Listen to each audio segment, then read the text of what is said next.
अस्सलाम वालेकुम दोस्तों, तुसीं देख रहे हो पाक पंजाब टीवी ते मैं तुहाडा मेज़बान मोहम्मद अख्तर।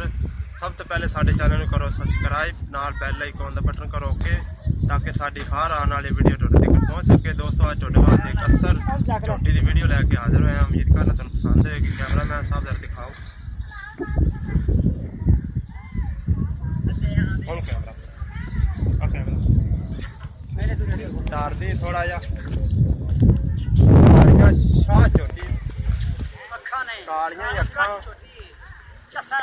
काला ही रंग काली शाह सिर्फ सफेद ते चंद वाल जेहड़े ने चिट्टे ने, बाकी काली शाह है। पासों कुंडे सिंह ने, कुंडे सिंह ने सोहनी छोटी सब यही मोटी दा डरदी है कार दी हैगी इन्हां दी यो एक चल आओ भाई जान। दोस्तों हम आप बुलाने हैं मालिक ने, आओ जी।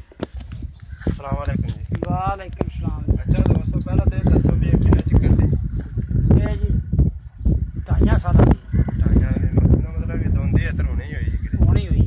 अच्छा जी, ये वैसे थोड़ी किसी घर की माज दी कि वैसे कि ये घर दी माज दी छोटी। अच्छा ठीक है। ते हुन जरा बता दें दा प्यार हो कितना मोल जी दा 1.5 लाख रुपया है। मोल तो बड़ा ज्यादा कीता नहीं यार मोल ज्यादा नहीं कीता, मोल बड़ा से छोटी देखो जी अल्लाह दा दोंदी ज्यादा छोटी है जेडी छोटा लांग गया ते अल्लाह दे हुक्म नाल 4 लाख दी छोटी। दोस्तों 1.5 लाख रुपया भाई ने मुल किया इंदा। यार वो पता ਆਪਾਂ करा लांगे, मुल थोड़ा ज्यादा किया लेकिन फिर भी आप इन्हां को वाह घटा लांगे।